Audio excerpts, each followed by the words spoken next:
I'm Denise. And I'm Reed. We have lived in this van for 2 years now, and today we wanted to share with you our biggest lessons, the ways that we've changed, and all the things that we have learned while being on the road.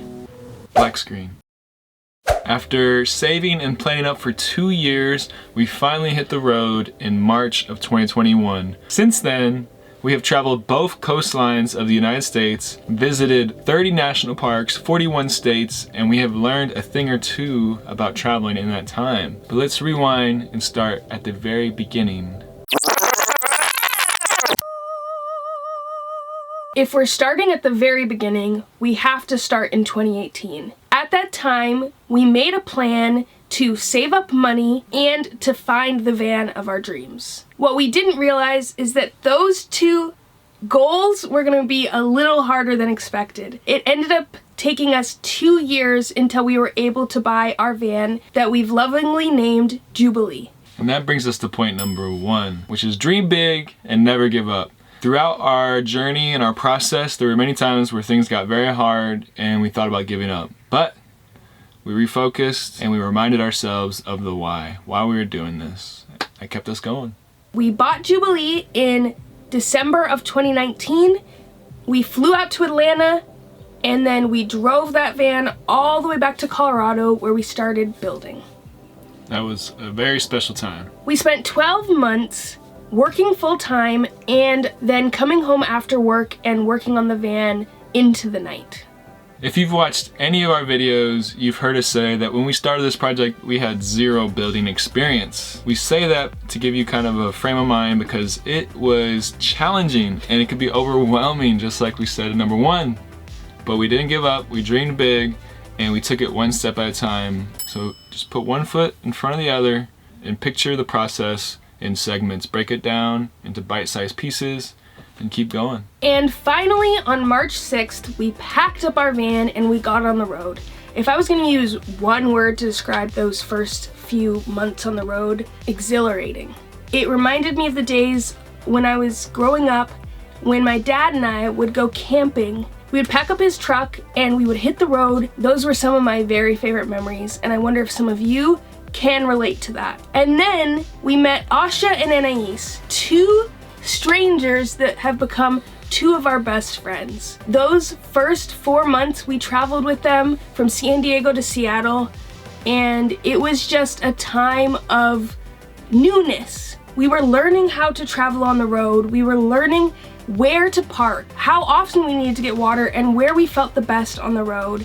And we were all learning it together, and that was a really, really special time. What was one of your favorite memories from the first few months on the road? My favorite memory from those early days was our trip to Fossil Springs. We celebrated our 4-year anniversary at a spring in the middle of the desert. It was a long 13-mile washboardy road. It made the experience that much sweeter. The water was so clear. We went to do a waterfall hike. We swam all up and down the spring, and we had a lot of fun on the rope swing. One of my favorite memories on the road, not just in our early days. That summer, Reed and I traveled back to Colorado and we made some brand new upgrades to the van and continued our journey to the East Coast. We traveled from Maine to Savannah, Georgia, where we ran our first half marathon. Then we booked it to Florida and spent the winter as snowbirds. In January of 2022, after 10 months on the road, we uploaded our very first YouTube video. We have made it to the town of Lake Placid. We're super excited. We're gonna check it out and see what's in store for us. We've heard really good things, and it's supposed to be one of the most beautiful towns in the US. Being on the road has given us so many different skills and hobbies. I've become very passionate about running as well as videography and our time on the road, and who knows if we would even have this channel if it wasn't for van life. In March of 2022, we started making our way west. When in Rome. And surprised Reed's dad in New Orleans. Your Uber has arrived. It was Reed's first time there, and we can't wait to return to the Big Easy. And that brings us to our 2nd year on the road. Let me tell you, we traveled so many places during our 2nd year on the road, and I'm gonna try to run through it really fast. 1 second. We spent the spring in the Southwest, traveling from Texas to New Mexico to Arizona, where we camped on the rim of the Grand Canyon. Then we made our way to Utah, where we visited Bryce Canyon, Capitol Reef, and Zion National Park, where we hiked the Narrows. Sunshine! That was a cold hike. Afterward, we made our way back to Colorado to regroup and make plans for the rest of the year, and realized that we were running out of money. We had saved up enough money for a year on the road, but what we didn't realize was that van life was going to be more expensive than we thought. At least the way we were traveling. We had come into van life with the expectation that it was going to be more inexpensive, and that's because so many people share that online. And if you are doing it a certain way, that can be true. But we were traveling a lot, eating out, using cafes to work. All of that was adding up. If one of your goals for van life is for you to save money, then make sure you are intentional about that. In July 2022, we left Colorado and made our way west. We traveled through Utah, Idaho, and then to Montana, where we made an unexpected detour to Glacier National Park and jumped in the glacier water to commemorate my birthday. But it had been 6 months since we had caravanned with anyone, and we were in search of connections. Van life can get lonely. After traveling 6 months, just the two of us, we were left feeling like we were missing out on a sense of community, and we were wondering if we would find any friends like we did in those first few months on the road. After Glacier, we made our way to Washington once again. We had fallen in love with the Pacific Northwest on our first year on the road, and we were so happy to make it back. At the end of August, we traveled to Oregon and finally made it to our first van life gathering, Descend on Bend. The van life community is amazing. We had such a good time at Descend on Bend and the other van life gathering that we went to. They are so worth it. We highly recommend it to come together and meet like-minded individuals. There's so many inspiring, creative, artistic people out there traveling. The same goes for all the people that we've met down here in Baja. We've had such a great time connecting with people down here in Mexico. We've made so many memories with these amazing human beings, but I'm getting ahead of myself. In Oregon, we reunited with old friends and also started traveling with new ones. The time spent on the Oregon coast will forever be one of my all-time favorite memories while being on the road. Although we were having so much fun, we started to feel the signs of travel burnout creeping in. Fast travel is not sustainable.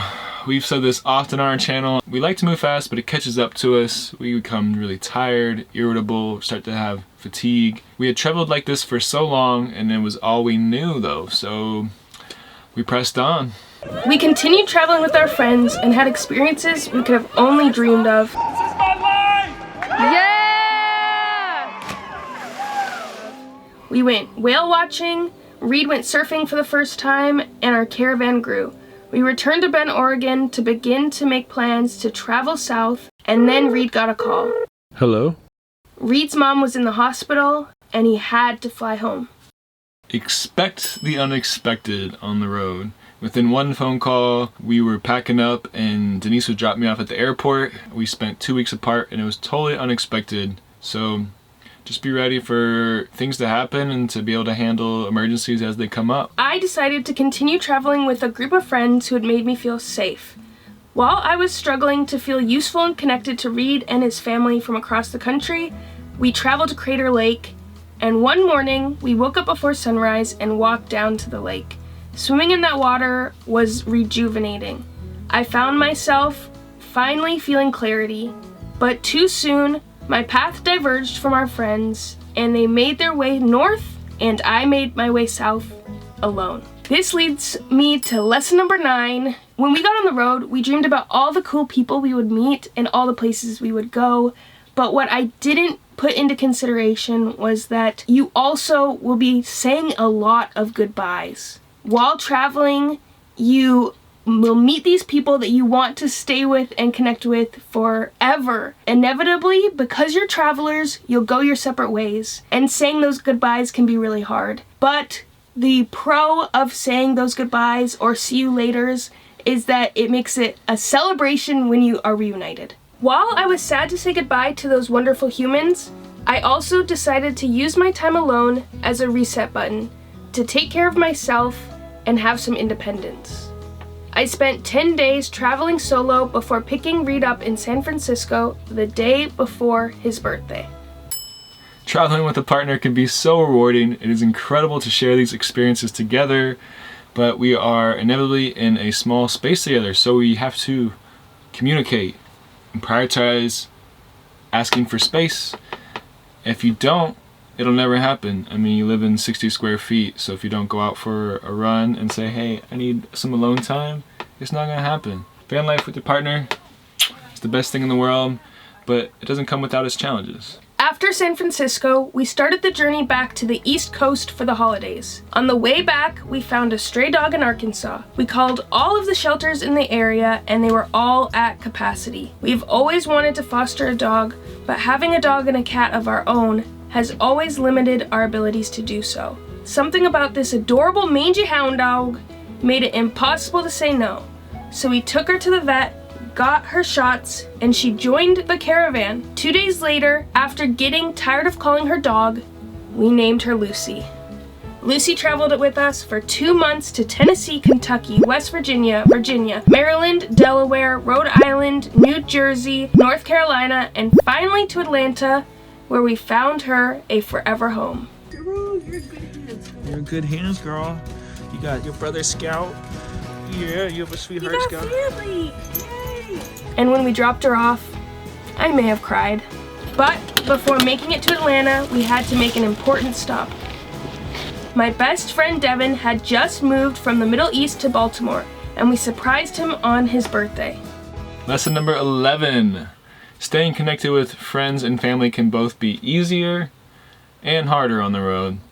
While it allows you the ability to see family and friends that are far away, it also makes it harder for people that you've left and that are in a different location than you to build those day-to-day routines and friendships, like going to the games together, karaoke nights, dinner, all that stuff you kind of miss out on, and you have to rely on phone calls instead. When you are in a different time zone or have bad signal, it can make it very hard to get connected and stay in touch with your friends and family. We've been able to celebrate people's birthdays, holidays, and spend a lot of time with my family that we otherwise would not have been able to do. After we arrived in Atlanta, we celebrated the holidays with Reed's family. Then we had a decision to make. Spend the winter in Florida for the second time, or to travel to the place we had wanted to go for the last 2 years, Mexico. We hit a few snafus. Not record in a federal zone. But eventually, we made it. We were so excited. Baja, Mexico has changed everything for us. It has reminded us the importance of slowing down, taking care of ourselves, and stopping to smell the roses. The thing about traveling so quickly is that you are moving in search of new destinations. But what we've learned from our time on the road is that traveling is not about collecting places. Most of the lessons we have learned have not come from just checking off another place on the map. It has come from embracing the journey. As corny as the saying may go, the journey really is the destination. Being in Baja has taught us many things. It has reignited the spark that got us on the road in the first place through experiencing new culture, taking us just enough out of our comfort zone to challenge us, and introducing us to so many kind and generous people. But it hasn't been without its difficulties. This leads me to point number 13. From being knocked on at 2 a.m. and told that we have to leave and go park somewhere else, to breakdowns in the middle of the night, things are inevitably going to go wrong. So make sure when you come into this lifestyle, you're taking care of your mental health and you are aware that it's not all roses and daisies. You can't outrun yourself by getting in a van, but you can learn and grow so much and find out so many new things about yourself. We have learned so much in our last 2 years on the road. Yeah, please comment below if you have a question about what traveling has been like for us. Obviously, it's coming from our perspective, so it's gonna be different for you, but what we will say is that you will learn a lot, you will grow a lot, you will be challenged, but ultimately it has been worth it for us. Yeah. We hope to see you out there, and we hope to see you on the next one. Subscribe to our channel if you haven't already. We are still growing and we want to continue to grow so we can share more with all of you. Thank you for being here, and we'll see you on the next one. Peace.